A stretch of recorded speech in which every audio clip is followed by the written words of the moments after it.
उत्तराखंड में मकर संक्रांति यानी उत्तरायण के अवसर पर आयोजित होने वाले प्रसिद्ध त्योहार उत्तरायणी के अवसर पर उत्तराखंड के बहुत प्रसिद्ध तीर्थ चित्रशिला भद्रवट रानीबाग में लगने वाले प्रसिद्ध मेले के दृश्यों के साथ आज हम आपको रानीबाग के ऐतिहासिक व पौराणिक महत्व से अवगत कराने जा रहे हैं।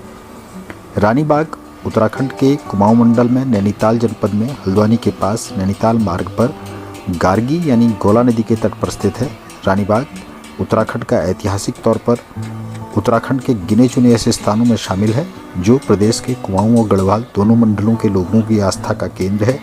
इसलिए यहाँ मकर संक्रांति यानी उत्तरायणी के अवसर पर लगने वाले मेले में पूरे उत्तराखंड से खासकर कत्यूर राजवंश के वंशज आते हैं और कड़ाके की ठंड में मध्य रात्रि में भी आस्था की डुबकियां लगाते हैं।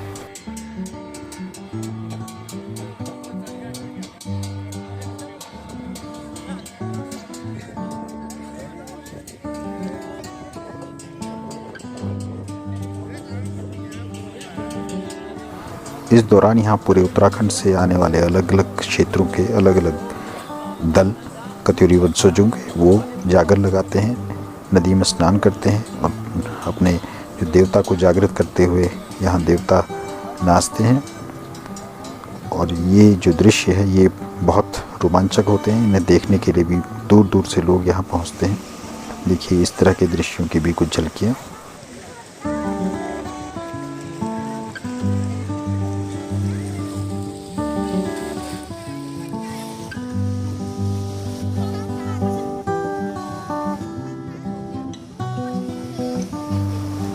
पौराणिक इतिहासकारों के अनुसार स्कंद पुराण के मानस खंड के अध्याय 40 से 51 तक नैनीताल क्षेत्र के पुण्य स्थलों, नदी नालों और पर्वत श्रृंखलाओं का 219 श्लोकों में वर्णन मिलता है।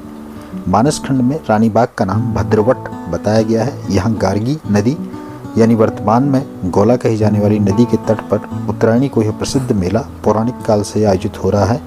इस स्थान की महत्ता की बात करें तो महर्षि मार्कंडेय का आश्रम यहीं पास में भुजिया घाट के पास बलौनधुरा के जंगल में मोरा गांव के पास स्थित है। कहते हैं कि महर्षि मार्कंडेय नियमित रूप से यहाँ स्नान करने आते थे। उनके अलावा सप्तऋषियों में शामिल ब्रह्मा के मानसपुत्र 3 महर्षि अत्रि, पुलह व पुलस्त्य भी कैलाश मानसरोवर की यात्रा करते हुए यहाँ पहुँचे और यहाँ से आगे नैनीताल पहुँचकर उन्होंने वहाँ प्यास लगने पर कैलाश मानसरोवर का ध्यान कर एक ताल उत्पन्न किया, जिसके बाद नैनीताल को स्कंद पुराण के मानस खंड में त्रिषि या त्रिऋषि सरोवर कहा गया है और वहाँ महेंद्र परमेश्वरी नैना देवी का वास बताया गया है। इसके अलावा चित्रशिला घाट के पास ही गोला नदी के पार के क्षेत्र में कालीचौड़ नाम के स्थान के बारे में बताया जाता है कि वहीं से उत्तराखंड में आदि गुरु शंकराचार्य के कदम पड़े थे। यानी कालीचौड़ उत्तराखंड में आदि गुरु शंकराचार्य का पहला पड़ाव था। यहाँ के बाद आदि गुरु शंकराचार्य जागेश्वर, हाट कालिका गंगोली हाट व पाताल भुवनेश्वर को कीलित करते हुए कैलाश मानसरोवर की ओर गए। स्कंद पुराण में यह भी कहा गया है कि एक बार सुतपा नाम के ऋषि के अनुग्रह पर त्रिदेव यानी ब्रह्मा, विष्णु और महेश भी चित्रशिला पर आकर बैठ गए और प्रसन्नतापूर्वक ऋषि को विमान में बैठाकर स्वर्ग ले गए। यह स्थान पूरे कुमाऊं मंडल का अत्यधिक मान्यता वाला श्मशान घाट भी है।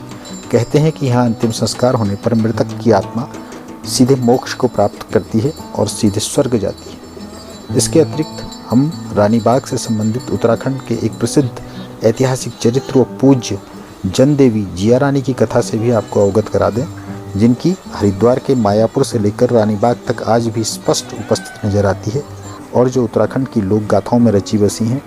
उन्हें भारत के इतिहास में पहला जौहर दिखाने वाली रानी भी माना जाता है। इतिहासकारों और स्थानीय लोगों के मुताबिक जिया रानी प्रख्यात उत्तराखंडी प्रेम कथा के नायक मालूशाही की दादी थी। उन्होंने अपने अल्पायु पुत्र धामदेव की जगह मुगलों व तुर्कों की सेना का सामना किया, इसलिए उन्हें उत्तराखंड की झांसी की रानी भी कहा जाता है।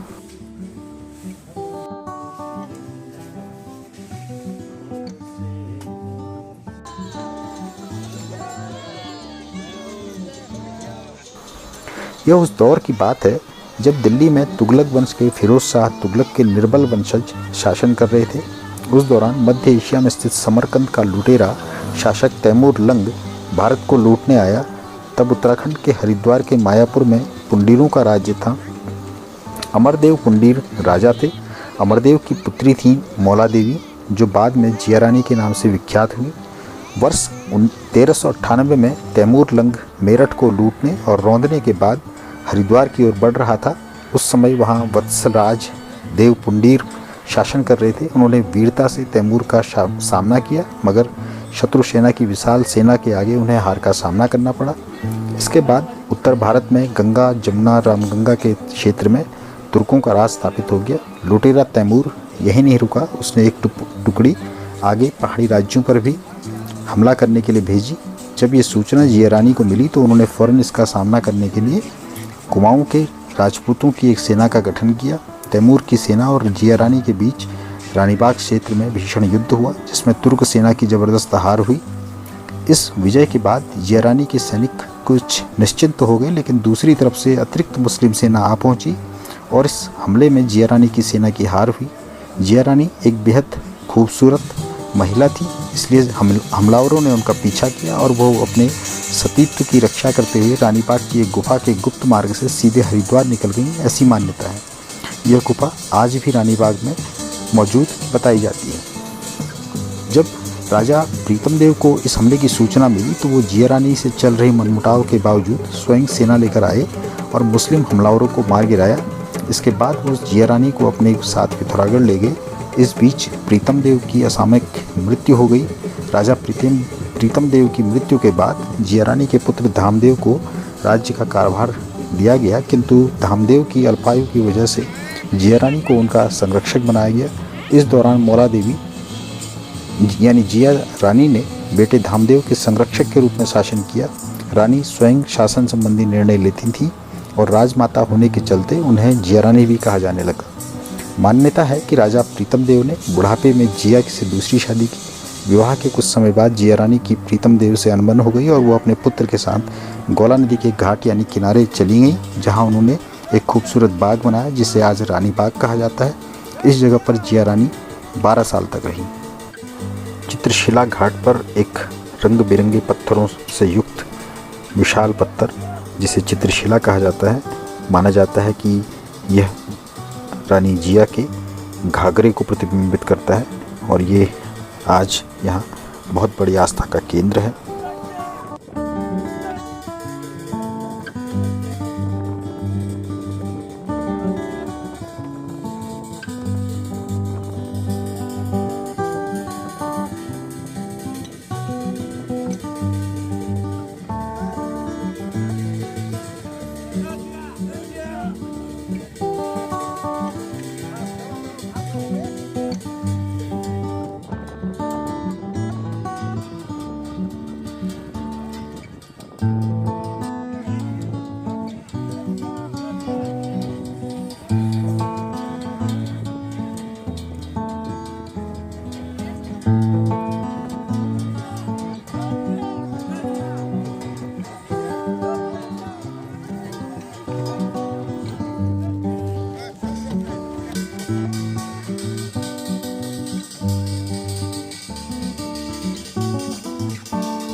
उम्मीद करते हैं कि आपको हमारी यह प्रस्तुति अच्छी लगी होगी। इस संबंध में आप विस्तृत जानकारी हमारी वेबसाइट नवीन समाचार पर भी देख सकते हैं, जिसके लिंक आप डिस्क्रिप्शन बॉक्स में हम आपको उपलब्ध करा देंगे। वहां से आप उन संबंधित आलेखों को पढ़ सकते हैं।